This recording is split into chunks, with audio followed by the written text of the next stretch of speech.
seeing differences through production phenomena. So we also inject typically, right? Right. But that's got a big effect. But seeing production changes is one thing. Understanding them, truly understanding what's going on, is the next level.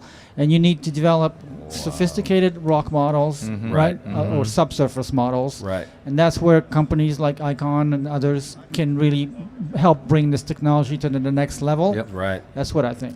I absolutely agree. And the more I learn about Icon at Icon Live, about iPoint, data management system, because you're talking about data management. How are you going to manage the injection over time, the production over time, right? Shutting in, but all that, it's an incredibly complex database to control over time. You got iPoint, and then you got RockDoc, who I think has the tools that you're speaking of to do this. So Icon does have the solutions.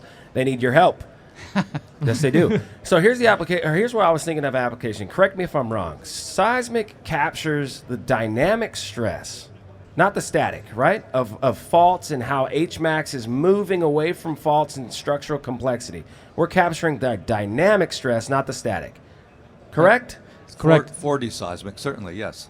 So then we can figure out old seismic dynamic stress based on structure, what HMAX is doing along that wellbore relative to the structure, because tectonics are always pressured. So these things are changing all over the place, and it makes sense to a structural geologist. And now we relieved a bunch of pressure. Now we injected, we actually like created tectonic forces, put the sand away, and then we drained all that fluid. And now we're shooting it again, and we're capturing again for one more time a dynamic stress of the system. So now now we're developing the field. Now we know why they're getting the frac hits where we are, or why those fracs aren't getting put away so easily. You think your HMAX is that direction, but it totally changed because of the last wellbore you fracked. You're actually parallel to maximum horizontal stress, or maybe you're at that 45-degree angle and causing shear, and no fracs put away at all.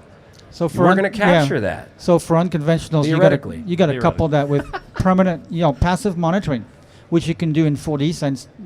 Just repeat the passive monitoring of the micro seismicity that's occurring in a 3D sense. You can repeat that and see how it changes, right?